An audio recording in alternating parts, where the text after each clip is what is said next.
This is the Average Guy Network, and you have found Home Gadget Geeks show number 415, recorded on September 5th, 2019.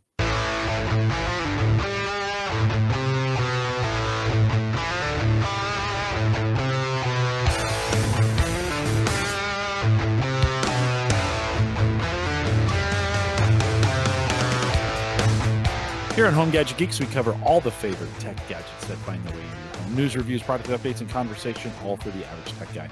I'm your host, Jim Collison, broadcasting live from the AverageGuy.tv studios here in a blistering. Mike, I kind of joked last week that, like, hey, fall's on its way. Couldn't be any farther from the truth, right? You can't decide because, like, a few days this week, it's beautiful, low 70s, and then you get other days where it's just super high humidity, high heat, like today. It's just you can't figure it out. Hopefully we start the trend of getting rid of some of these days, but it's still clear skies. It's still gorgeous. A few less. As I look at the Weather Channel app on my Surface RT, looks like 84, 81, 77. And you're thinking, okay, maybe that's it. Nope, 87, 86, 85. So we're not out of it yet. But can you build those cornhole boards in your garage when it's that hot, or is it still? No, that's what I do. You have a garage fan? I don't. I've been wanting to get one. Actually, that's what my father-in-law, he was in town this weekend. He's like, you just need a fan. Yeah. But I have a back door in my garage and the garage door. So I open the door and the garage. And usually that creates a little bit of a cross breeze that kind of flows through there. But it's not too terrible. You're out of the sun, right? Yeah. It's just the humidity. Like you walk outside and your shirt's just sticking to you. Sticks to you. Yeah. I need to get one of those big box, industrial box fans, like 160, 170 bucks, like to go on the deck. Just when we're sitting out there, the other night I was out there and it was just a smidge too hot where, you kind of, it was kind of stifling. And if I had a little more wind blowing, it probably would have worked. So I tell you though, we had on Saturday of Labor Day weekend, that was probably the most beautiful weather day we've had in Nebraska in a very long time. So much so that, during the day we were outside, Husker game day, obviously we were playing cornhole in the yard, and then at night we sat around and we started a fire in the fireplace outside, and we all sat around because it just got that really crisp, cool air, and that fire felt really good. It was the best day on Saturday. Well, it looks like we got some rain coming and maybe some cooler temperatures. Of course, we have some cool show notes that we put out there. There'll be a few for tonight. Head out to the averageguy.tv/HGG415 for this show if you want to catch the show notes. And you can also join us live on our mobile app. I just paid for another year of those. I always forget I have them turned on automatic. I want to thank our Patreon subscribers. I got paid by Patreon as well. So thank our Patreon subscribers for helping us cover the expense of that. HomeGadgetGeeks.com. We thank Patreon.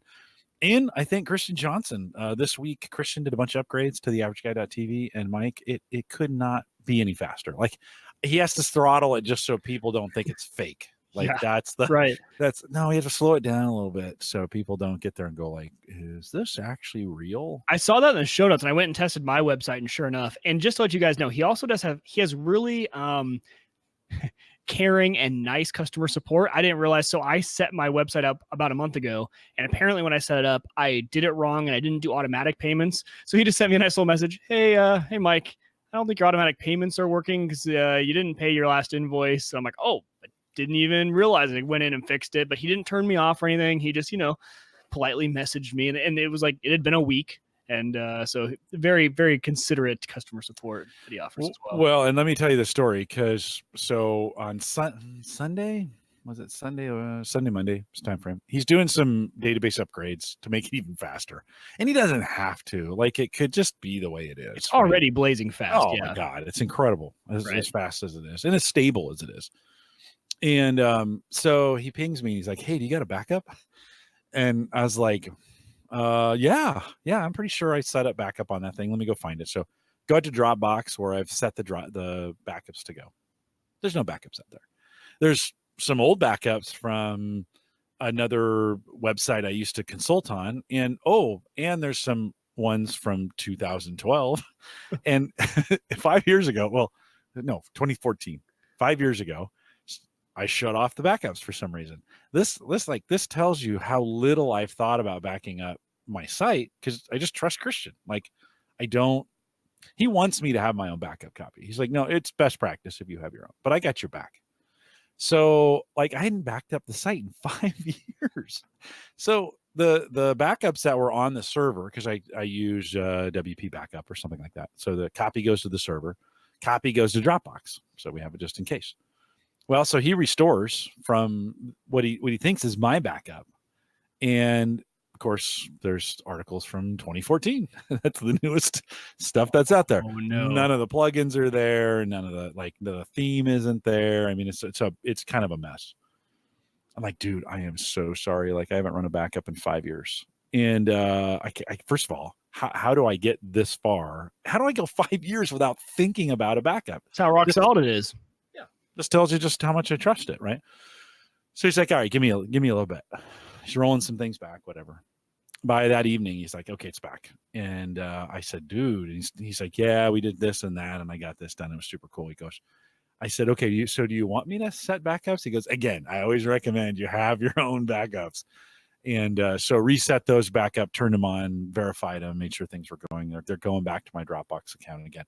But huge thanks to Christian for that. Again, maplegrovepartners.com. If you think of setting up a site, Mike did this. $10 a month, unlimited, just about everything. Super fast, rock and solid. throw in the email, too. The email is awesome. He's got web-based email, and you can just put on your phone for an extra $5 a month. So you just can't beat it. I wish I had been going with him, honestly. I had been doing Google Apps for a lot of my other domains in the past to get email and all that stuff. And it's just so expensive over there, and getting out of that ecosystem is so hard. I didn't realize that he had that option to add just for $5 and get email. If you normally don't make it to the end of the show, we usually thank Christian at the end, but so much good work by him this week in fixing. Hey, if this had been any other provider, I'd have been down. Listen, I'd been down for the count. Like, I didn't have Mike. I literally, I had October 2014. That's all I had. And could I have reconstructed it? Maybe not without, it would have been weeks of work to put all that back together. And so, and there's other providers that do that as well, but Christian did a bang up job. Very little drama, took care of it. Christian, thanks for your work. And if you're in, like I said, if you're interested in starting a site, maplegrovepartners.com, plans are $10. Get out there, as little as $10.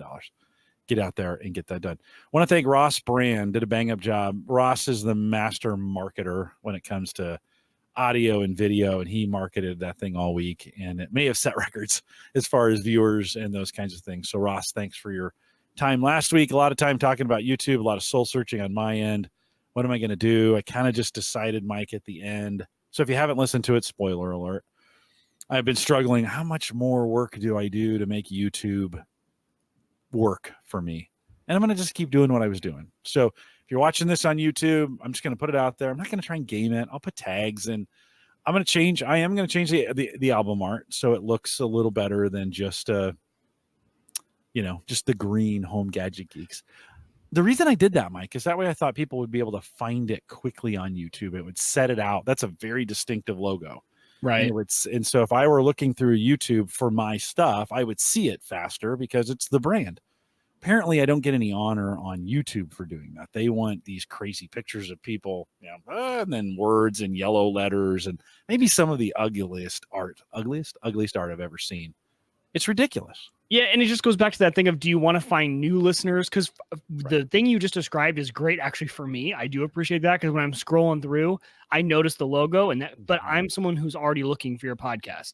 If you're looking to get a new audience, it's just not going to attract someone to click on it, right? Yeah, no, so I guess not. I guess not. I guess it's not the, oh my gosh. I guess, oh my gosh, you wouldn't believe 20 pounds in 2 days.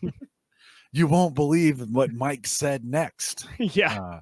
We had a good time with it. It does cause me, man. I get all wound up. I get wrapped around the axle on this.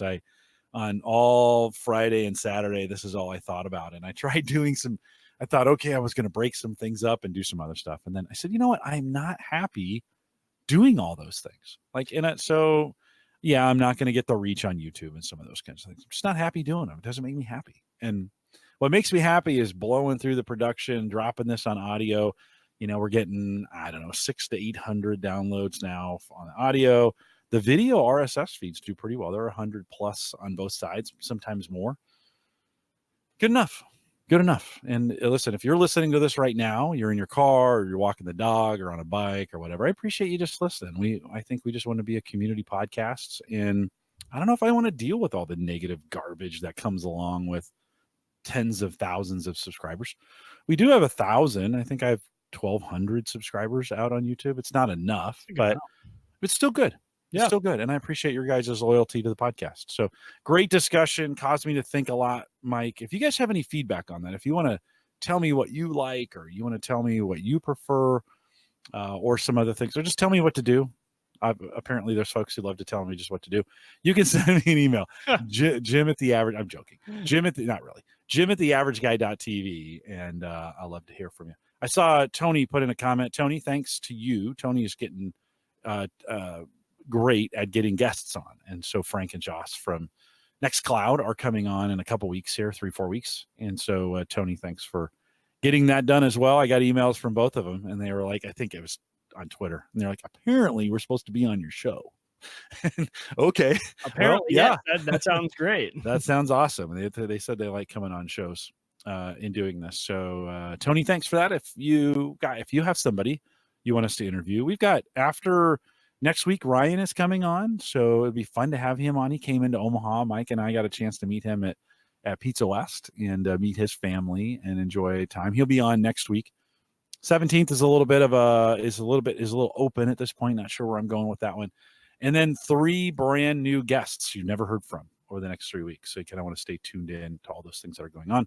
Join us in the Facebook group, facebook.com/groups/theaverageguy, or I think you can just go to theaverageguy.tv/Facebook, and then Discord, theaverageguy.tv/Discord. Mike, you have been building cornhole. Like, we just talked about this in pre-show. Like, you do nothing once. No. And so tell me, these cornhole boards, for everybody who knows, it's a game, kind of a board. It's 4x3 or whatever, 4x2. Yep. 4x2 in a hole, and you throw the corn bags with corn in them. But what got you into building these? And this is going to lead to a kind of a tech tip gadget that we have for you. But what got you into building these things? So it started, a while ago, a few years ago. I was over at a buddy's house, and his dad, actually, we were hanging out as a college roommate of mine. His dad happened to be working on one of these, and we helped him for an afternoon, and it was a ton of fun. And it was I saw it as a really cool project. And cornhole is one of those things. If you're a tailgater, really anywhere in the U.S., but it's especially popular here in the Midwest.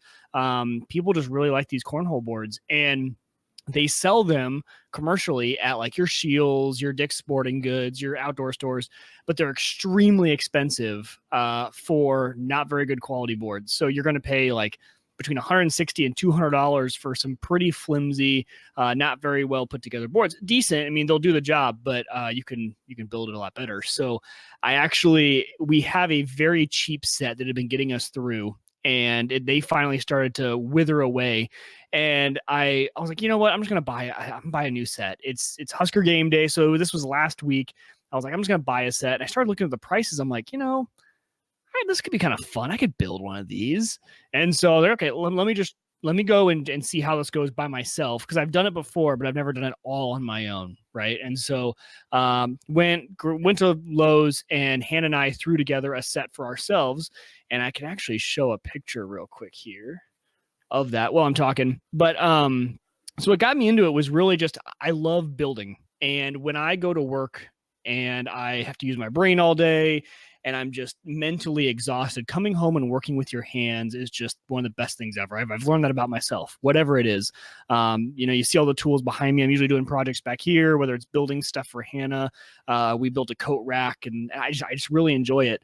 And so I went to Lowe's and I grabbed all the parts, and I realized that this is actually, they're not too expensive to put together, but they take a lot of time is what they take. So what I've learned in this entire process is if you are paying someone to make you a custom cornhole board, so long story short, ours went really well. So now I'm making them for other people and selling these boards. Just know that if you see the price on these things on a Facebook marketplace or something like that, and you start to kind of balk at the price, these take a lot of time. And if it's a very well put together set, you can easily throw these things together and do a sloppy job. If you're taking the time to do it right, it takes a long time. So you're paying for someone's time.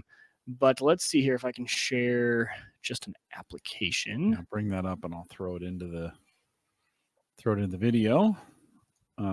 Mike, oftentimes when you're building things this way, and I'm a big this old house, and And if you know, if you've watched This Old House, you know that they make jigs for everything. The guy, I forget his name, Tom Silva, who's their main carpenter. He has a jig for everything. We're going to talk a little bit about a really cool jig that you're doing for this, but you're showing these are some that you just made. Yeah, so this is the set that I made for Hannah and I. And so we put we got the frame all together, and we obviously taped down a kind of custom design, and then we used a combination of stain and paint. So obviously the dark side there, it's kind of hard to see in this photo, but you can still see the grain. It's a stain. And then we painted the line in. And then the W, actually, for Wieger, last name, is we used Hannah's mom's Cricut. If you guys have ever used a Cricut machine, they're really cool. You can print any sort of design into a lot of different materials. We used a kind of, I'm totally forgetting the name of it, kind of like that sticky vinyl is what it is. And then I was kind of worried about that peeling off, but really you have to do so many layers of polymer on the top of this thing to get it to slide right. So we did 6 layers of poly on this. So you do a layer of poly, wait 3 hours, do a layer of poly, wait. On your second to last layer of poly, you sand to get it really nice and smooth. And then on your last layer, you're really just doing it really thin, almost just to get, finish it up. So you're doing a really thin last layer, and it covered everything up. So that W is not going anywhere. You can even go you can try it. You're not going to get to it. There's so many layers of poly underneath there. So that's what they turned out. They turned out actually pretty good. I've got a handle on this side, a rope handle that you can kind of hold them together. And I think what I'm actually going to do now that I have it, I think I'm going to put an eyelet hole on one side of one and on the opposite side of the other board, and then connect it with like a strap. So you could throw it over your shoulder and it's connected to both boards. So, if you're carrying it a long distance, the one thing about these boards, so these are regulation size, 4x2, and they're used with 2x4s and 3/4 inch plywood on top. They're pretty heavy. I mean, that's a lot of lumber there, which makes it great they don't budge. Like if you're playing on cement, these things aren't bouncing on you. They're not moving. They're staying solid, which is great. You want the weight, but getting them to your destination can sometimes be a little bit of a challenge. So yeah, that's what I've been working on and building. It turned into a family project because I love the construction side of it, right? Getting it all put together. And Hannah is really enjoying the painting, setting up the monogram, doing whatever designs. And so she's really been all about that. So she's in charge of all painting and everything. She does a much better job than I do. I'm too impatient. I'm like, okay, come on, let's go. And I start to rush stuff and it doesn't work out well. So she's doing that. Not with painting. But, go ahead. Oh yeah, go for it. No, go ahead. So I think what this was leading to was the one item that I think if you guys are doing any sort of woodworking, I found a really cool tool. And I'm sure you guys, if you're big into woodworking, you probably already know about it. But if you're kind of new to it, in our set that you just saw with Hannah and I had not used this tool. And so in our set, when you're putting together the 2x4s, you see the screws on the outside. So the frame of that board set, you see obviously the screw holes on the outside that go into that construct the outside 4-foot pieces to the inner 28-inch pieces. And so what you can do though is you can actually do pocket holes, and a pocket hole is on the inside underneath. They're holes that go in at an angle. And if you guys have looked at any decent furniture, you know what I'm talking about. It's on the inside. It's nice. If you look at the inside of like your coffee table, look up underneath it. And they hide the holes because they're underneath, they're on the back, and they're at an angle. And even if they weren't underneath, or if they weren't a place you could see it, you can actually fill the holes in with plugs. So you can plug it back in because of the way it does it. So this Kreg jig has been really nice to use. It's Kreg for those of you not watching on the video side. So Kreg, you can get this at Lowe's, Home Depot, Menards. You can get it online, Amazon, wherever you go. I would suggest going to Lowe's or Home Depot because they run sales on these a lot because they're a little bit expensive. But the version I got is the Kreg Pocket Hole Jig 320. So this version is not any sort of jig that you would mount to like a table. This jig is going directly on the wood. It's got a latch. So it latches on to the end. You set your depth. You set what kind of thickness wood you're using. And it comes with the jig. So that's what's going. You're putting that on the wood so you can have a nice hole to drill into. And then it comes with the drill bit as well. You'd put in your drill with the stopper. So you set your stopper at the length Yeah, this is a perfect picture. For those of you who aren't watching the video, so it clamps onto the wood. You comes with the drill bit with the stopper. So it could not be any easier, because once you have set all the settings on the jig correctly, you put this thing down, you drill until the stopper hits the jig, and you've got a perfect pocket hole. And it works really, really well. It's super easy to use. This version is $39 is like if you get it from Kreg.com. I got it for $28 on at Lowe's, and it couldn't be easier. And I would suggest there's one extra tool I would get, and it's called I don't know what it's called. It's the Kreg clamp. And what it does is, if you are doing anything with one person, you'll have an extra set of hands. What the clamp does is, once you get all your pocket holes drilled, you're going to have two pieces of wood that are trying to come together, usually at a 90-degree angle. And what the clamp is going to do is, the clamp actually goes into one of the pocket holes, and then it clamps to the other piece of wood. And when you clamp it down, it creates a perfect 90-degree angle, and it holds it together. So if you're doing it with one person, you're not having to like straddle the boards, hold it with your knees, make pressure. Something's always slipping and moving. So I see Jim's trying to look for on the website here. I'm not sure. Oh, there it is. So scroll down a bit. It's actually the second one in from the left on the second row. So this clamp, it's the right angle clamp, and the other one. Sorry, the one right to the left of that. All right, hold on. Just go back real quick. Yeah, no worries. To the right. This second one in on the left. Second one. Oh, this one. This right angle clamp. Yes. Okay. Super simple. It's actually pretty expensive. Yeah, it's like $40. But it is worth its money because of the size of just the way it's constructed. You're not going to find another clamp that can do this very well, because it actually goes into the pocket hole and pulls that thing together at a 90-degree angle. So you're getting right in, you've got the right spot. And then you can always just, since you're doing two pocket holes, when you take one screw out, you can put it in the other hole if you want to, and clamp it together. So it really, if you're a two-man shop, you probably don't need this. If someone can help you hold it at a 90-degree angle, even then though, it makes life super easy. So not a tech gadget per se, but for all you guys out there who like to work around the garage, like to build stuff, once I did this for the first time on cornhole boards, I went back and looked at all the things I've made and realized that you can use this in every woodworking project you do. Anything where you have two boards coming together, if you do the pocket holes, it's going to look so much better, so much cleaner than having the screw holes on the side. So I'm really excited to actually use it on a bunch of other projects, because cornhole boards, they're cornhole boards, right? Like, they're outside. Does it need to be that nice looking? No, I just kind of want it to be. But for any sort of furniture you're making, it'll make a really, really nice pocket hole. Other Jim said, back to my reference about Tom Silva, he thinks Norm is the master carpenter, and I think that's true. Norm used to have a show called the New Yankee Workshop. If you're into wood, like these guys, the tech, and lately I've been watching a ton of This Old House.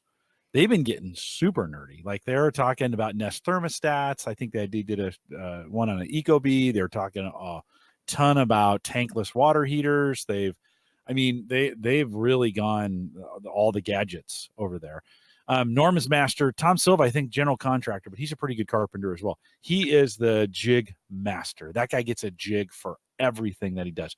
He doesn't leave anything for chance. He's like, nope.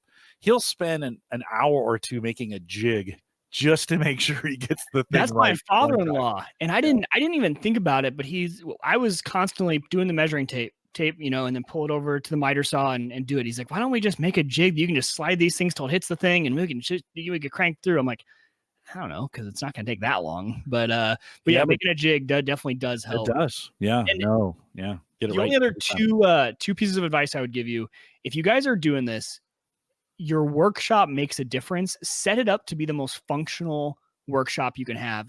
There are two simple things that I have in my garage that make it the best place for me to do all this.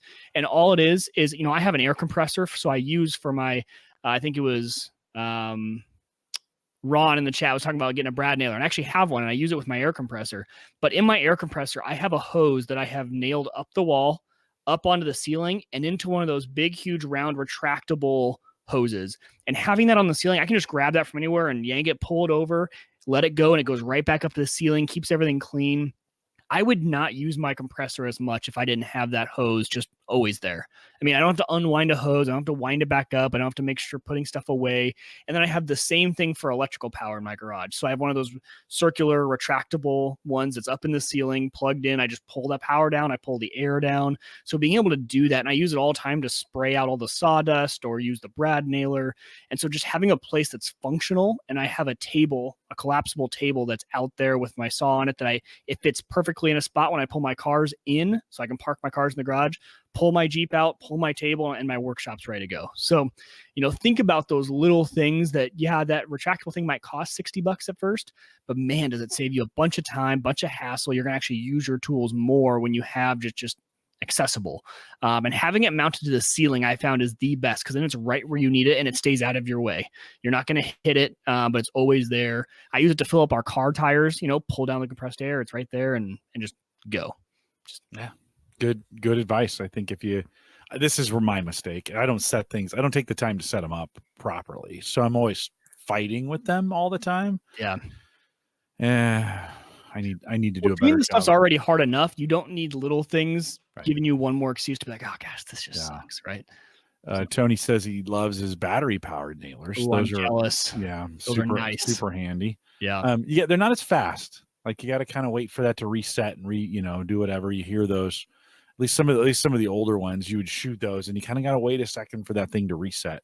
So not as fast in my experience as a air compressor nailer. And I've got a couple nailers too. I don't have a brad, but I've got a finished nailer that I really like a lot. Tony said he used the Kreg jig for crown molding. Oh, that's a good idea. That'd be another, yeah. I didn't think about that. Yeah, good. And put the crown molding together first, and then put the crown molding up. Like, if you got a corner, put your corner together first, glue it, get it square, work with it down below, get it perfect, then put it in the space. You have to have some square spaces to get that done. But good way to get it done, Mike. That's super cool, and I think that's some of the garage tech stuff that, there's just some really handy things from flashlights to cables, retractable cables, to tables. What I really need in my garage is a movable, but so you can lock the wheels, but unlock them and move that table around.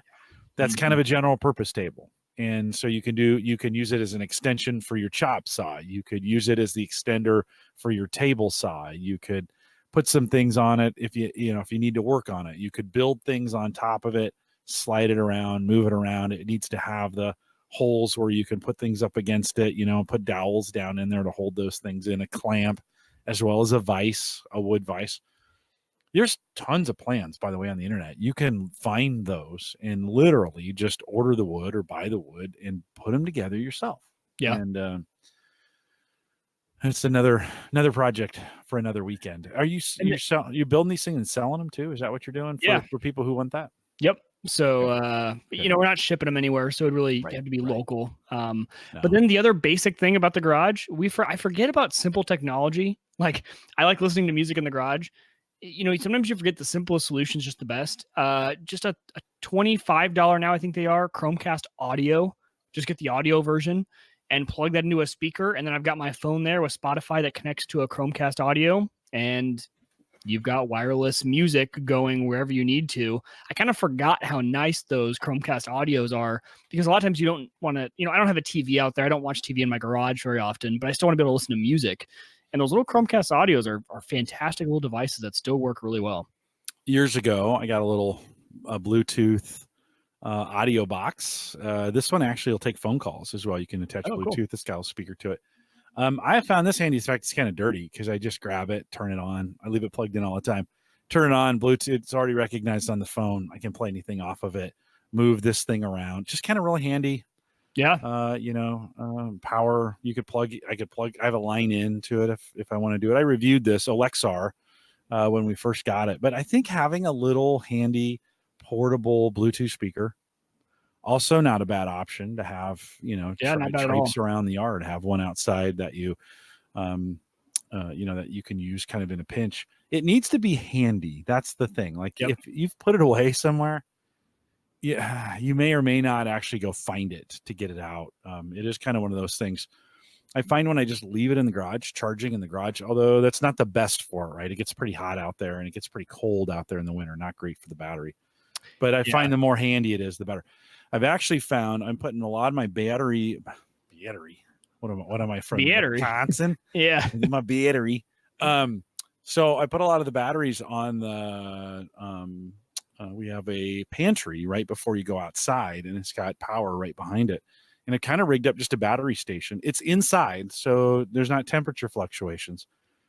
But it's kind of not inside either. Like that pantry area kind of is an extension of the garage, so to speak, in everybody's mind, right? So another good way, temperature is really hard on batteries. So, another good way to have kind of a station. I've got one back here. You can't really see this. I've got one up on the top of this on the other side of the cigar humidor here. It's kind of the battery station over here. Everything, Xbox battery, anything that requires a charger, any kind of those things, all in one place, right? About a 5 little tower, 5 USB and some power, right? You got one of those too? Yeah, same thing. I got it right over here. You can't see it, but it's over in that corner of the workbench. I've got power running over there to chargers, and then I've got actually in the slot where the workbench came in, that's where I just store all the rechargeable batteries. So all the rechargeable AA's, AAA's, things like that over there, drill batteries.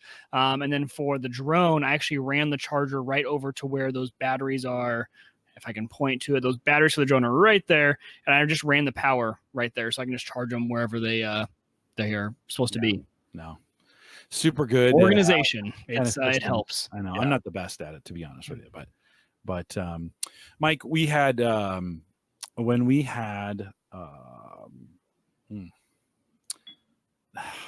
Shots of History, Cody Wheat. There we go. When we had Cody Wheat on the podcast a couple weeks ago, 2 or 3 weeks ago, he talked about making the perfect ice balls, right? And or the perfect ice cube, right?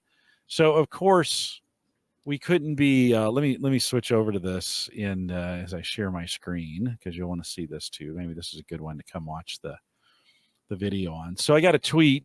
Peter sent me a tweet this week to both of us. Said, hey, here's what you guys need for the next cocktail. And LG's new refrigerator promises clear ice balls for your home, neat pours. And so if you move into that, you can see the LG's new making these things and blah, blah, blah. And it's got a little section for it down here below, and it'll make it for you. And then you kind of go, wow, I wonder how much this thing costs. If you're just, and I know it's not just the ice balls that make this thing expensive, but $43.99. Ooh, yeah, yikes, right? But Peter, thanks for sending that tweet in. I don't know if I could. That's a pretty awesome refrigerator, though. Look at that with the InstaView. Yeah. And by the way, there's a button you can push in it.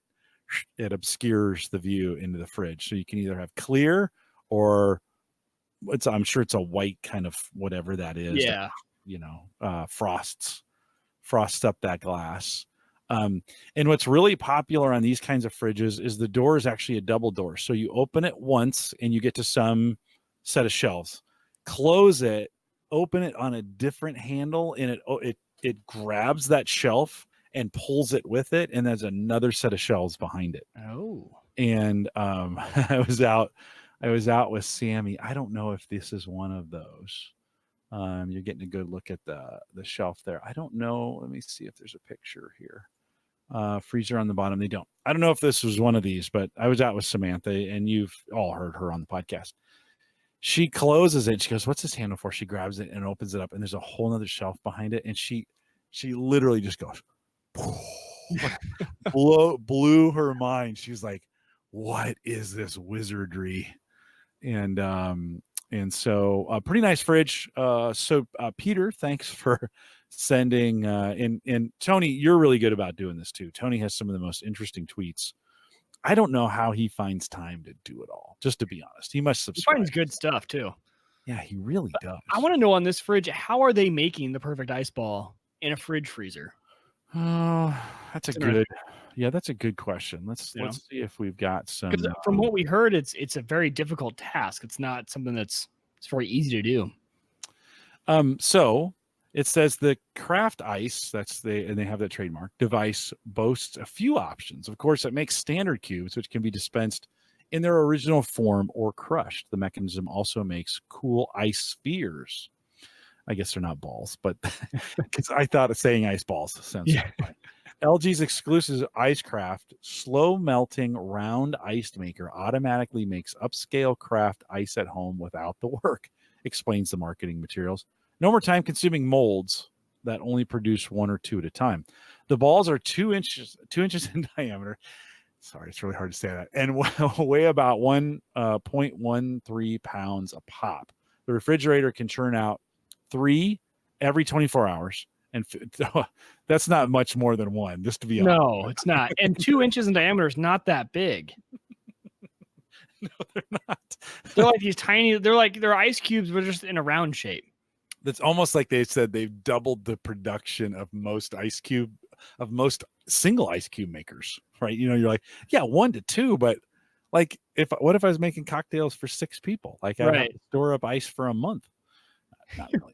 The refrigerator can churn out 3 every 24 hours and features a dedicated area that can store up to 25 of them. So what you're seeing is a storage area for that. So let's see if there's anything blah, blah, blah. Notably, the balls are clear. Don't expect. I'm like a 7th grader. Don't expect full-on cold draft protection, but they're still pretty damn clear. That's their words, not mine. Above anything else on the consumer end. Alas, the new InstaView starts at $3,999, but it also comes with the namesake InstaView panel that turns from opaque to clear, allowing you to see or hide the contents of your fridge without opening the door. So there you go. Peter, thanks. Another one of those things of like, why can't I just open the door? I don't, it's like, what are you really saving me? I still got to stand there. I still got to do something. Well, now, but can you view it from an app? Like, is it a camera? Oh, that I can view from an app? Because that's a game changer. That's what I need. Is I'm at the store, shoot, how full was that milk? I can't remember.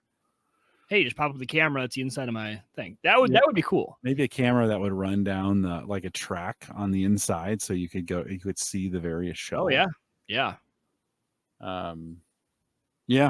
No, it's otherwise I'm just gonna open the door. $4,000 fridge. Well, okay, but there's people like in this who are very proud of the way they stack their food in their fridge. It's none of us. But serial killers, maybe. Well, and every marketing material, even the pictures they had here, of course, the food is stacked in the neatest of containers and it's perfect. Like, but that doesn't last. Like, at 2:30 in the morning when you're in there tearing into some food because you're hungry, you ruin the whole system, right? Oh yeah. So Joe says the Samsung fridges have that. So that's have the camera. Okay. Let's just not go there. They and I think Joe says they have to add features somehow, right? I mean, it is kind of right. What else do you do? How do you gotta kind of have something. Although I still don't think people are going out and buying a fridge just for the features. You're buying a fridge because you either moved into a new house that doesn't have one or your other one went out. So I don't think they need to innovate too much. Mike, I think the wealthy don't care. They go in, they see this. Hey, yeah, that's true. I know it's $4,000, but that means nothing to the wealthy, right? Yeah, that's true. And not knocking people who can do this, by the way. If you've earned enough money to be able to do this, awesome. And you're probably not listening to this podcast, but because you have people who do the tech for you. But 4,000, okay, yeah, I have the coolest fridge. Like, that's in a kitchen you just spent $150,000 on or more. Like, if you got a high-end kitchen, top of the line, you're putting this kind of thing in, you've just spent maybe $250,000 just on your kitchen. Yeah, that's right? true. So $4,000 doesn't seem that much. I, on the other hand, have a beer fridge that was $399 or whatever that's sitting over here, and it has a big 10-year warranty thing slapped on the front of it because it's like they had to at least have something to sell the fridge because it's just a fridge. It doesn't have anything in it. No ice maker. No. Oh yeah. I just wanted it for beer. Right. My beer fridge was $5 from a neighbor. from the next door app. I was like, anyone have an old thing? I don't even know if it works. It's been in my basement for years. I'm like, good enough. Just needs to keep my beer cold in the basement. Yeah. Andrew says he just found a fridge online for $500. Yeah, totally doable. And Joe says, or they finance them for 6 years or maybe 10. You know, that's 10-year financing a fridge. Not smart financial choices. Hopefully, if you can't afford it, like you shouldn't do that with just a fridge.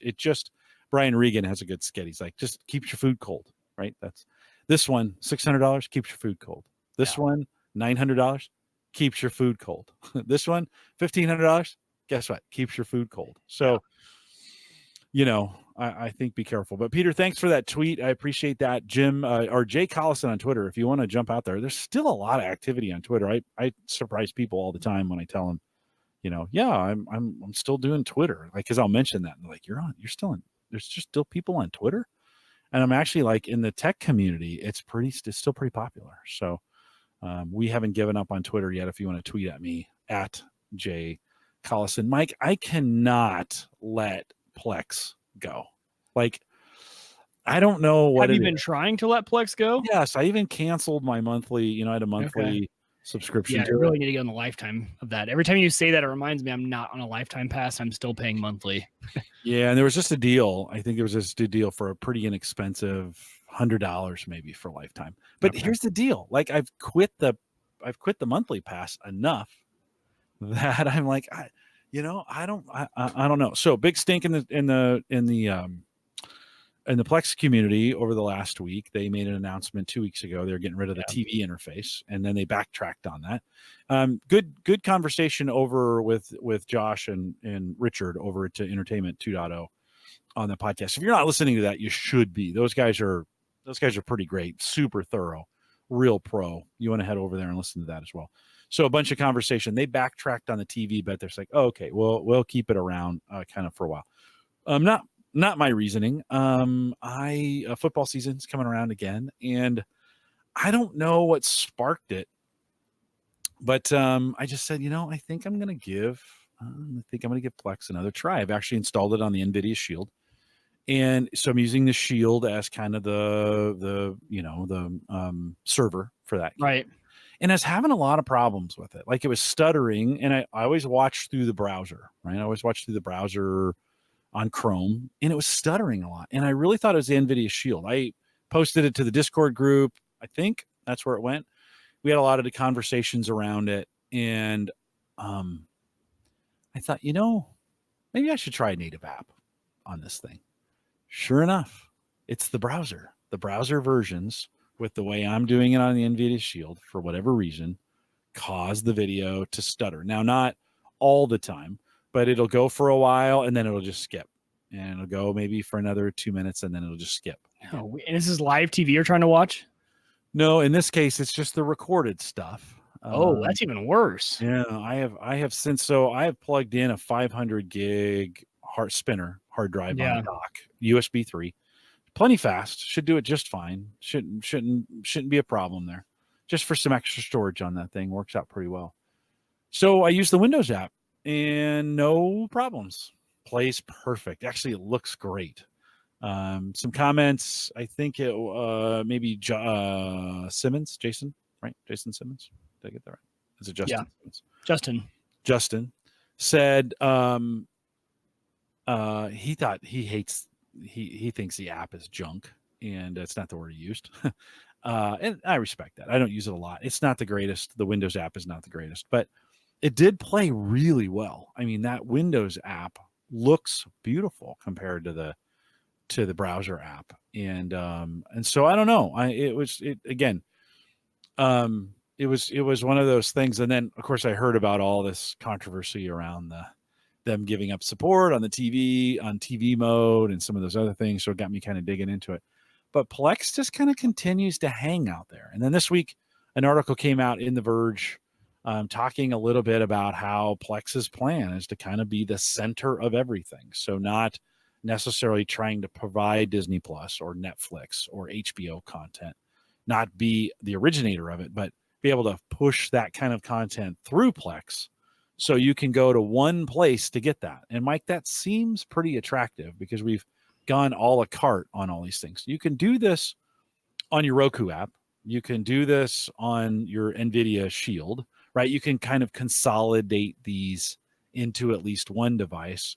Does that, say Plex gets this, right? Does that make Plex any more attractive? Well, yeah, especially if they have unified search, right? So if your search capability in Plex will search through all of those services and show you, hey, you're in Plex, I'm going to pull this from Netflix. If it just consolidates it from all the different services you pay for, yeah, I don't see how they're going to be able to do that, though, because I can't see a scenario where Netflix, Amazon, Hulu give up their interface. That's how you stay in their ecosystem. Yeah. Right. That's how they recommend stuff to you. That's how you find stuff. So I don't know how successful Plex would be. Right now, it just works well for me because of, it's where our TVs and movies are. It's where we put them. It's where we store them. It works really well, and it works well to share it out. And so it's what works well for me.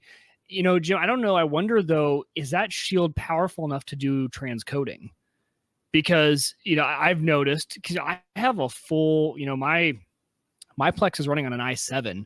And when even one stream is transcoding 2 streams, I mean, it uses as much CPU as you'll give it to give it a good experience. So I wonder if you had, you put another one of your machines down there that's always on, but not being used very often. I don't know if that would help a different test case, but I'm like you. So right now, this whole time I've had the Plex app for Mac, the brand new one that just came out, open, running the football game, live TV. And it is way better than the browser in terms of memory, right? So the CPU is down at nothing. It even seems that it's giving it a better, hey, give me this quality of it, or let me direct stream it, because it's not transcoding, it's direct streaming. And I think whenever I run it in the browser, it tries to just transcode it. So maybe you're running into that. Maybe when you open the app, you're actually direct streaming instead of transcoding. And maybe that's why you're getting a good experience. Maybe that NVIDIA Shield just can't transcode very well. So maybe the app's doing a better job at giving it an ability to do a direct stream. Yeah, the Shield is hardware optimized. So it's just one big video processor. Okay. That's all it's supposed to do. But I think you're right. Even that being said, and I'd welcome your comments, Jim at theaverageguy.tv, if you want a dialogue on this in our Discord group, Facebook group, whatever. But I think I don't think the browser version of it is good. Now, this is where Plex is in their announcement of getting rid of some of their app stuff. They're trying to push everything to the browser. I don't know if the browser's is good, just to be 100%. No, I think they're the opposite. They're trying to push everyone to an app. Okay. That was I thought, because when they killed the TV functionality, they were like, hey, look, we've got a web app that does this, and you can just use our web app. That's what they said when they were doing that. So, it's kind of, which I was like, I don't know if the browser experience is the best experience. Functionally, it's got everything functionally you need. It's actually laid out pretty well. They've been working on the menuing systems, and it's hard to do, anytime you create an app that does a million things, right? And Plex does, including giving you all the control that you want to change anything. Like you go into the dashboard, it's pretty complicated. It's got a dashboard now that monitors what's coming in outside of your network and what's being done on the inside of your network, right? I mean, it's pretty good, but options equal confusion. And I think in some of those cases, it can be kind of confusing of finding things. When an app gets that complicated, I have no patience for people who say it's not intuitive. Now, there are times when, you can create things that are complex and make them simple. But to be honest with you, anytime things are super complex, it's going to take a little bit of a learning curve to figure out just where everything is. It's like flying. That's why pilots have checklists. It'd be like a pilot coming into an airplane, which, by the way, we've been flying for a long time now, and saying, yeah, these controls aren't very intuitive. There's too many of them. Well, you kind of want some control. Yeah. You know what I'm saying? Anyways, I'm having a hard time walking away from Plex. I really like it, and Joe was saying in the chat room, he found a lifetime pass deal for $75. So I think there are deals going on, and that's probably the right thing to do, is buy it at that price, right? When it gets in there. But I want to love it. I want to do it. And then, I don't know why. I guess maybe I feel like sometimes I shouldn't. Well, because Windows Media Server is still working for you, right? It is. Yeah, it's working for Sarah. Let's be Sarah. 100% Yeah. honest. I don't use it. I don't ever use it. Once that stops, though, Plex will. And I think, but quickly going back to your point of when they were talking about, there's a browser. I think what Plex was saying there is, hey, like we have all these apps that are built into platforms like Roku, Apple TV, Xbox. Really, anywhere you want the app, you can get it now. And if you do want to run it on kind of one of those PCs plugged into a TV, I mean, the one way you still could do that, they're saying like technically you can with the browser is what they're kind of referring to. But I think they want everyone to go to the app. And I know Joe mentioned it and people mentioned it in the weeks past that the one thing it's missing is HD audio pass through. And that's true. Hopefully that comes in the future. It is the one downside of that. But overall, the Plex experience, I use the app on Mac. I use the iOS apps and then Roku and Xbox. So I use it on a lot of platforms, and it just works everywhere. Roku, I'm so shocked that a $25 Roku stick can just give super high quality Plex streams and stuff like that. It handles like a champ, no problem. And so getting one of those is sometimes I think just a little bit easier. Yeah. I'd almost rather Sarah start with the app on her phone. And then either Chromecast it or send it, whatever, that way. And so the remote control is her phone from here on out. And she picks and chooses, because I'll be honest with you. Here's how she watches TV. Hold on. Let me back this up. Here's how my wife watches TV. Okay. Here's the TV's up here. Okay. The TV's not on her phone. Okay. No. I come around the corner. She's on her phone. You can't see this, but she's on her phone, playing a game or talking to somebody, whatever. And I'm like, why don't we make the phone your remote control? You can control the volume, you can control what you want to watch, you can fast forward, you can do all that. We'll just do it through Plex and do it that way. I've been suspicious of the way it records and TV, taking the commercials out and some of those kinds of things. Now so I'm going full time, I've opened it up full speed. I'm recording a whole bunch of stuff and I'm going to try and consume it. I think that's kind of the direction we're headed. And I think maybe if the Lifetime does pop up again, I think maybe I'll pick it up. What do you run your Windows Media Server on? It's an old Core i3. And is that the actual machine that's plugged into the TV that she watches it on? Yeah. Okay, so that's it. Okay. Because I was going to say, if you don't end up doing that, just make sure what's going to turn her off is if she has the same trouble you did, right? If you're running it as a server on NVIDIA Shield and the Shield doesn't have enough transcode power and she's constantly buffering and running into problems, I think you're going to lose her pretty quick. So, you'd probably have to either put Plex on that box then when you replace it, or just put Plex, the server, on one of your beefier machines down in your basement, and she can do it remotely through an app on something up there. Yeah, I'll have to try that out. You could switch it out, right? You could use the Shield as more of the client instead of the server. I actually think I could run. I have to test it, but I think I could from the app on my phone, from the Plex iPhone app, bring it up, Chromecast it to the TV. Oh yeah, and I think I'm going to get some pretty good quality that way. And yeah, you probably could. Just get her used to the app on her phone. It's Android, so that would be pretty easy. Plex has got Chromecast abilities, or again, you could do it Roku, whatever. Worst case scenario, just get another NVIDIA Shield, and so still continue to run this off the Shield, but run it up there. I want to keep it as simple as possible. To me, it seems to just make sense to make her phone the control for what we're doing. So. I think that's the direction we're heading. I do need to test that. So I'll spend some time kind of getting that done this week. Plex just does not want to let go in that area. It just does not. And man, I watched some football games on it this last week, and God, it looks so good. It looked great coming off the HD antenna. So super cool. One of the other things, long-term projects I've been thinking about is a generator. So from time to time, we've had some things come through. We had a tornado come through a couple years ago, wiped us out for 4 days. Took forever to get the power back on. I almost ended my marriage that week because Sarah was not very patient. We lost a bunch of meat and there was some mistakes on my end. But So I've always thought, it'd be kind of cool to have for $1,000, I can get a really nice, pretty quiet Honda generator that would at least run the fridges, right? So last night I'm surfing around a little bit looking for some things on like to talk about tonight. And there's kind of a new line of these battery powered generators is what they're calling them. And they give you the ability, you can kind of see here, these generators are sitting on the back of a truck. But in the Kickstarter world, Delta is making these in the Kickstarter world. They're selling for like $6.99, $7.99, not that much different than the gas powered ones. And of course, they've had a lot of backers on this, and they're doing pretty well.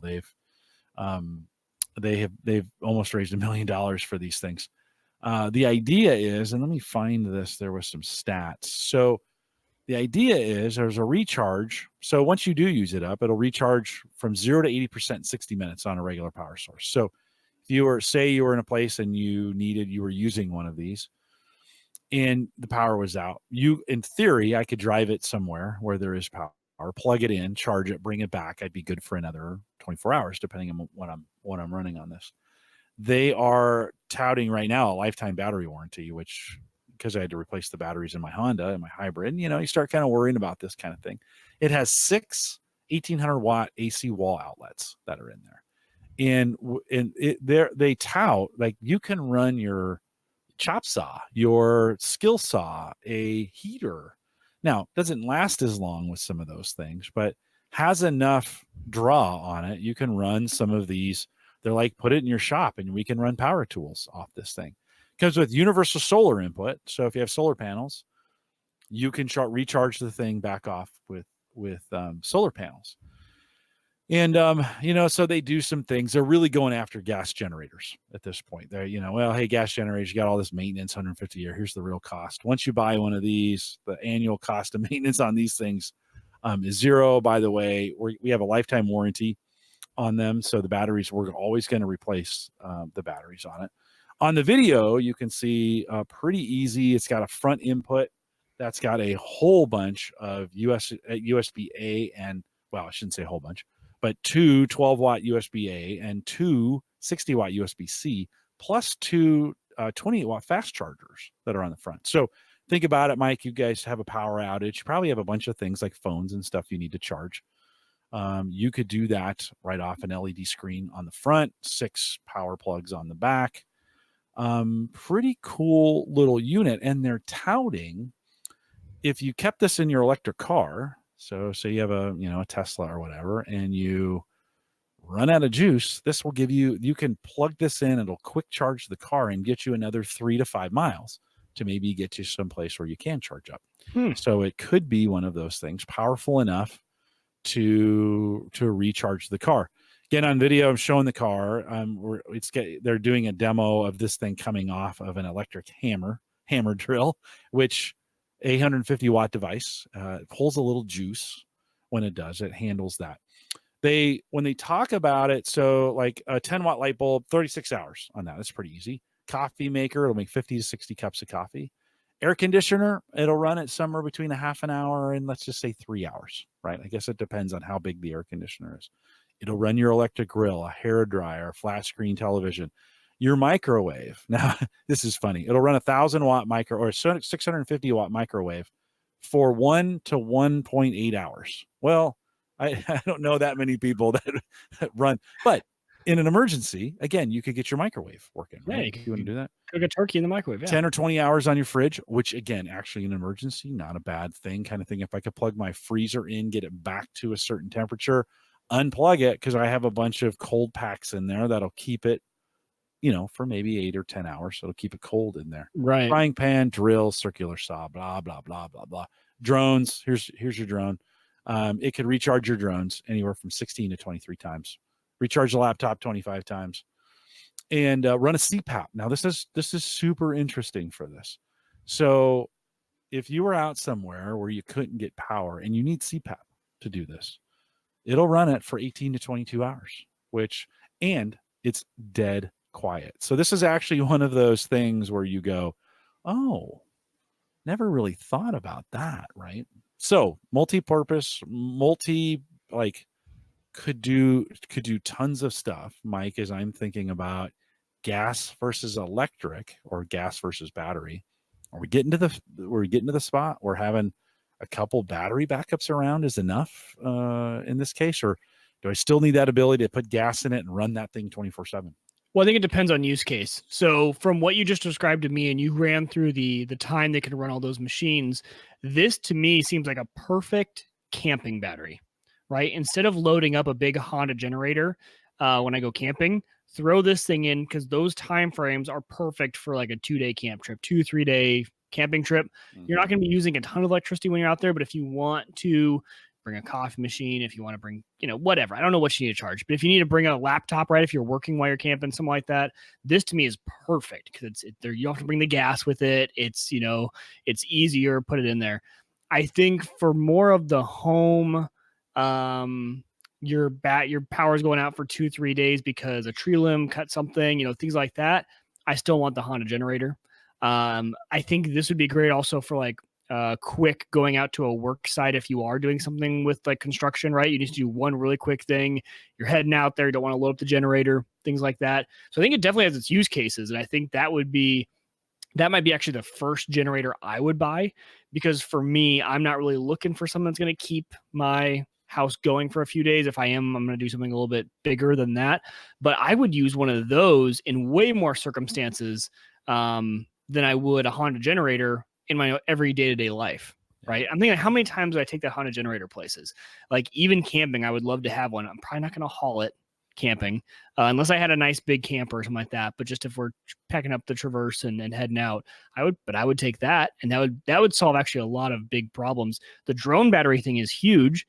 How many times do you go to an event as a drone operator and you have to go find a place to plug in your drone battery and you don't know where it's, if you have that, you can charge it a bunch of times.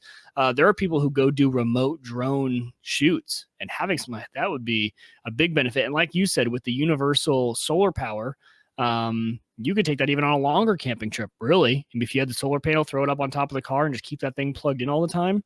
I'm wondering if it could even run some of like the camping fridges.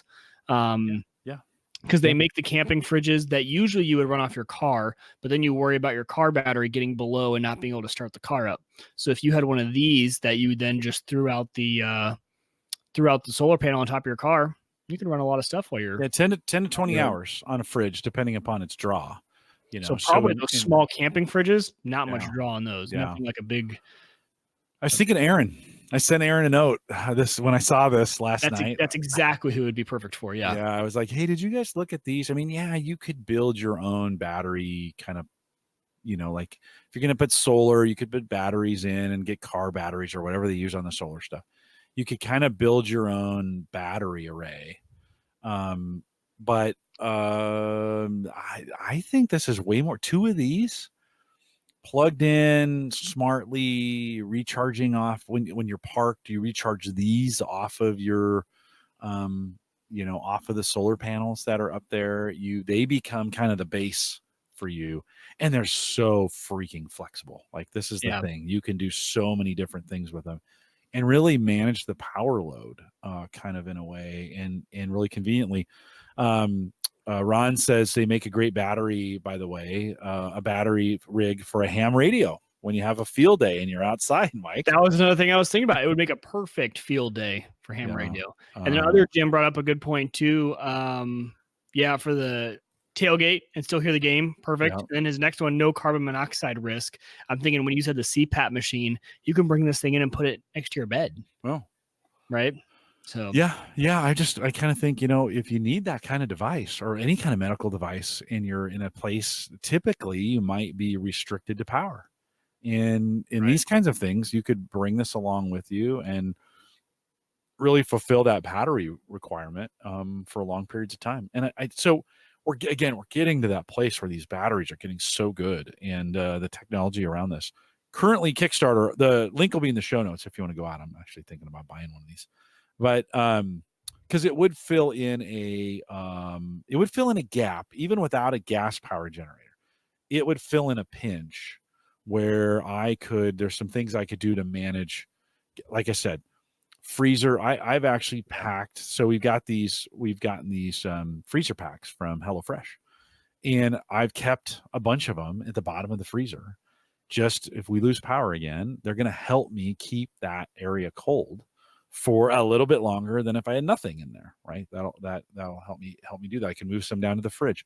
But if I could turn the freezer on for 2 hours, I could probably get that temperature back to freezing, freeze everything back up again, then unplug it and move it on to something else, run the computers or whatever, right? And then in theory, if I needed to, I could take the thing to work with me, charge it up. It charges, you get 100% charge really fast on that.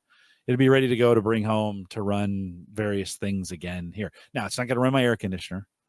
Yeah, it's not going to run the heater here in the house. It's not going to be that way. But then neither is a Honda generator either, just to be honest, right? Yeah.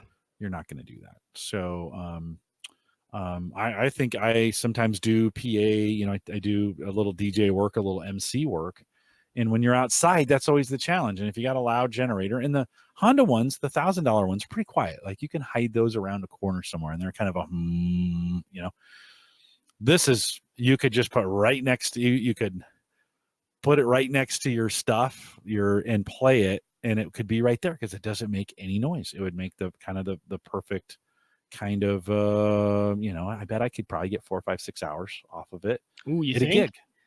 Depends on what kind of speakers you're running. Well, let's see. Yeah, that's true. And you'd be running quite a few things at once. What the wattage? Well, you would be running your amplifier out to the speakers. My speakers are non-powered, so I have an amp that amps them, and I think it's a 300 watt. And so as I look at that, I already closed it. Did I leave it open? Let's see. So let's go back. Yeah, I closed it. Oh, again. It's giving me some options. Yeah, it definitely opens up the doors.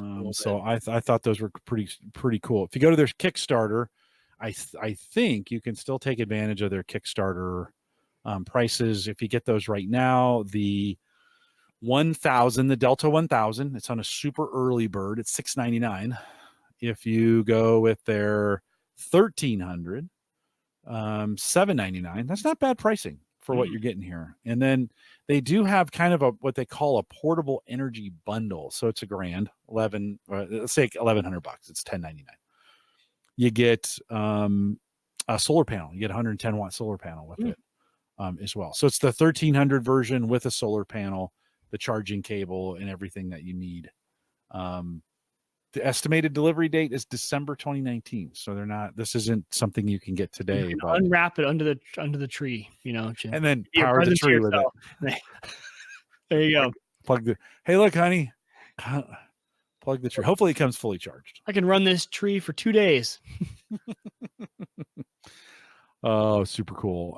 And maybe a little gadget that, again, I'm with you. I still like to have a gas generator that I have around just for that. Mike, finally, as we kind of close things out, you've seen them and I've seen them. We have maybe every city in the nation struggling with this. We have these scooters, these electric scooters, right? That are getting put everywhere around town. I really thought they disappeared by now, but for whatever reason, they're everywhere.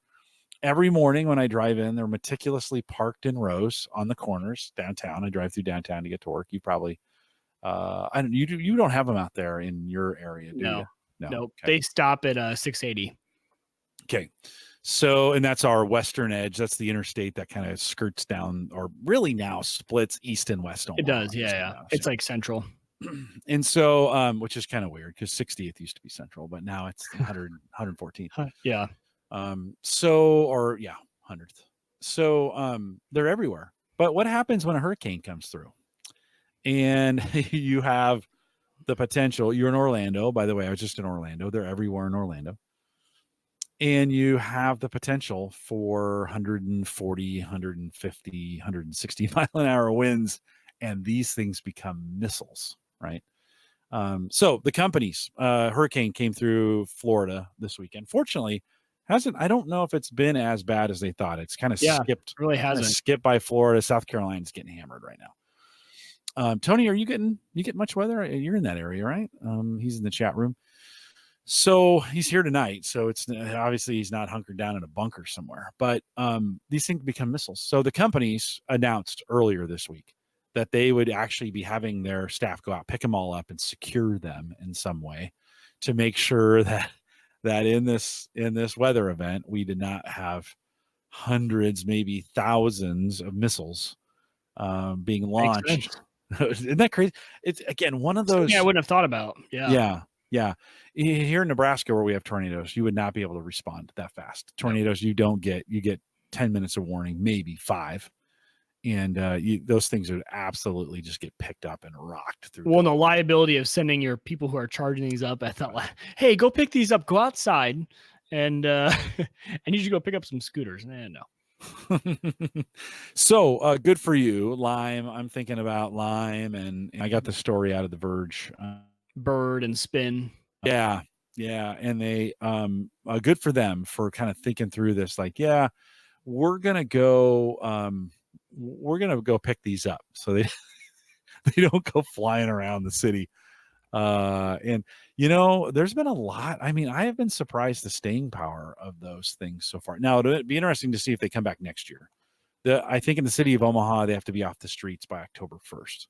Oh, do they really? I think so. Yeah, okay. I think here in the city of Omaha, I could be wrong, but this is what my understanding was. So the mayor authorized them to be here for 6 months in the summer. I think March, April, May, June, July, August. So maybe April through October, or April through September. Then it was a test period. Pull them off the streets. Let's see how they do. I'm sure the city gets a cut of this in some way. Tax revenue on them or something associated with it. Certainly, Mike, I have spent this summer, I've spent more time in the old market downtown. That's our downtown area than I've ever spent. Maybe combined. Like, I've been here almost 30 years. This summer, I spent more time in the old market than maybe the other 29 years combined. Don't ask me why, because I'm smoking cigars. And I was going to say it. I know. Yeah. They're everywhere. And people are using them. Right? They're not just out there just laying there. People are using them. Yeah. Well, what's been interesting is I watched people try to figure them out. So they come up to them, they're curious, so they grab them and they start moving them, and the alarms go off. Right. They start squawking. Then they immediately stop, put them down, and get their phone out because there's instructions on them, and download the app. You got to fund the app some money, and then check them out. During the College World Series, they were everywhere. After the championship game, I was down there, and there were just people riding them all over the place. So I think from a use case perspective, they've been really popular. Well, in the tourist cities, I think I mentioned this before when we talked about them, but when I went with my in-laws to Nashville, that's how we got around. We even had our cars because we drove our cars too there. We didn't fly. And we used the scooters. All of us, the whole family, we were a scooter gang. We had like 8 of us on these scooters, scootering around Nashville. We were like a little scooter gang. It was awesome, and they were the perfect way to get around Nashville. Yeah, that was great. Hey, dude, just 8 of you pull up, just surround them. Yeah, I know, it's been pretty cool. Before we close, last week I talked a little bit about the exploding battery. Speaking of batteries. This is not what it's supposed to look like. It looks worse than I thought it would. I know. I pulled it out of the Kangaroo. So I talked about, if you're listening on the audio, I talked about how the battery, and I shouldn't even squeeze it this way. I talked about how the battery had puffed out again on the Kangaroo and still worked, but it was not good. I did not want to leave it plugged in. You said to me, can you just unplug the battery and use the Kangaroo? And I said, I think I'm done with it anyways, whatever. I think that's what I said. But then I got thinking after the show, and I was like, well, I don't know, maybe I can. So I went in, ripped it apart, took the battery out, put it back together, put the drive back in, plugged it in. Sure enough, works out the battery. Now, that thing's a POS anyways. Let's just be real clear. Those Kangaroos. It does some things okay. Turn on. Yeah. Okay. So put Linux on it. It runs. They were on the show, and I appreciate you being kind, but they're not great. Like, anytime Windows updates really struggled on that thing for a long time. Finally, they got really good, but it was a Windows update that heated this thing up to what it kind of what it became. And this is the problem. These batteries would get hot, and they would just they'd do this. I have to take this to Best Buy and drop it in the battery recycle here pretty quick, so it doesn't. I think I'm plugged. I think I'll be okay. So, I think it's unplugged. Is it? No, it's still plugged in. I plugged it back in, tried it, it worked, and then I was kind of like, I ordered a DVI cable or a video cable for this because it was running this monitor right here, the monitor that runs the background for me. Right. That's all it really did. Well, the Surface can do that just fine. So I think I'm going to pull it out of the cycle, and I think it's time to recycle it. I just can't. Now, I tell you what, if you're listening, I'll hold on to this for a little while. If you're listening to this and you think you can kind of use this in some way, no battery, no warranty, just the way it is, send me an email, jim@theaverageguy.tv. If you're here in the United States, I probably can't ship this overseas and have it make sense, but pretty light. I could probably get it to you. And if you think you can make use of it, I'll send it to you. How's that sound? I'll wipe it out, nice. Clear it, or maybe just reinstall Windows. So it's back up. jim@theaverageguy.tv. Maybe we can recycle that through the community. I'd really kind of like it in a situation where you really need it, or you've got some kind of weird use for it, and then we can talk about it on the show. So if you want to do that, Jim@theaverageguy.tv. And if you remember, one of the cool things about those machines was that you could actually use an iPad as the screen, as a touch screen for it. So if you wanted to run Windows mobily with an iPad, that was one of the benefits, is that you connect it with the cable, and then it's a touch screen monitor for the Kangaroo. I was actually just Googling to see if they're even still around. You can still get it on Newegg, but I cannot. Yeah. But I cannot find any website. I put it back together, so it's not protruding anymore. There's just no battery in it anymore. So what was the company that used to make? What was they called? Still have the box. I'll send it to you in the box.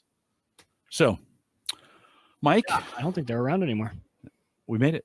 We made it through. Another one here and done. If you're listening live, stay around for a few minutes of post show. I want to thank everybody for coming out and for listening. I want to thank everybody and those who sponsor us on Patreon for that kind of helps. I just renewed the apps with Spreaker. If you're using the apps, head out to the homegadgetgeeks.com and you can download those iPhone, Android.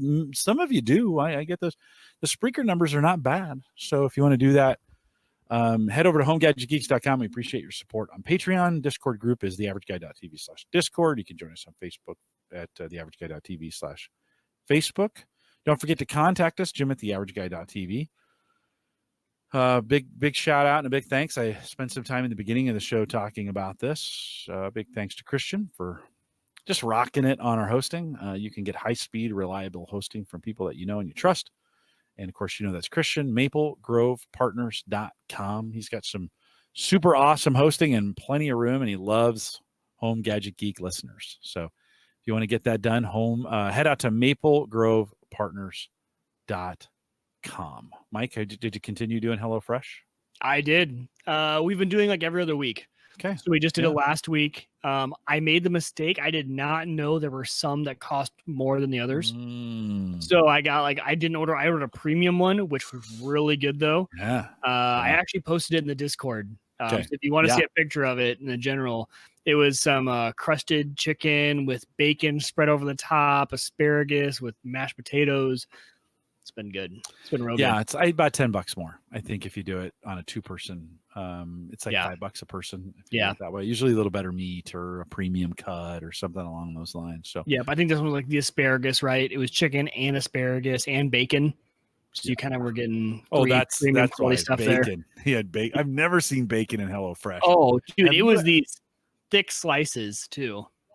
Have we? Oh yeah, we had cauliflower bacon mac and cheese, and that's the only time we've seen bacon in HelloFresh. But we had beef teriyaki over rice with broccoli. Yeah, beef teriyaki broccoli over rice last night or 2 nights ago. It was super good. Like I need to look it up. There was one so I did the order and then I showed Hannah what we got, and she was like, "Why did you get this?" And I was like, "Oh, you're right. I don't know. That's going to be awful." And it was our favorite meal we have had. It was one of those like totally surprising. Have you had that where you've gotten something from them and like, I don't know, it was like a low end pick, right? Like a low draft choice, and it ended up being like or you make a mistake and get a veggie one where you're like, "Oh, I don't know, no protein." And then you get it and you're like, "Dang, this is pretty good." this is wow. So I've just enjoyed cooking them. We've got one more. I don't know when we're going to do it this week. Maybe, I guess, tomorrow night. Oh no, we've got friends coming over tomorrow night. So I guess we'll do it Saturday night. And keep a week. Sometimes you have to refresh the vegetable, and carrots in particular don't. Yeah, Sarah's saying carrots and green onions will not make it a week if you leave them in your fridge a week. Right. This one was a crispy chickpea tabbouleh bowl. I think this one was a veggie one. Oh my gosh, it was so good. Hannah ended up making it again with just going to Hy-Vee and getting the ingredients. It was so good. Right off the menu. Yeah. Andrew says, I like fake bacon or bacon. Fake bacon. I like it. If you want to try HelloFresh, I've got coupons that'll get you a week for free. Mike did it, and again, I don't do this because I make anything off of it. I do it. Well, I make some weight off of it because it's delicious. So if you want to get some HelloFresh, let me know, Jim@theaverageguy.tv, and I'll send you that coupon, and you get a week for free. Like I said, you don't have to do it every week. You can do it every other week. You can do it every third week. They literally do not care. You just cancel for the week. You have to do it. You have to do it before the shipping. You got to give them a little bit of time. You can't do it like the day before they ship. But they got a plan, for God's sakes. So just cancel it, and you're done. No guilt. Mike, have they ever guilted you when you took a week off? Like, hey, where did you go? Never. Yeah, no, they really don't care. And you could do multiple weeks off the app in advance. So it could be like, I've done that actually, because I did last week off. I did this week, this week and next week off, because I knew those 2 weeks weren't going to work well for what we're doing. Yeah, and I think you can plan up to 6 weeks out or something like that. So you can have it all planned out, or you can kind of do it week over week. So let me know, Jim@theaverageguy.tv. We are live every Thursday, 8 p.m. Central, 9 Eastern, out here at theaverageguy.tv/live. Talked about in the beginning of the show some stuff that's coming up, and hopefully you join us live. Come out Thursday, theaverageguy.tv/live. We'll get you there. Stay around. If you're listening live, stay around for a little bit of post show. With that, we'll say goodnight.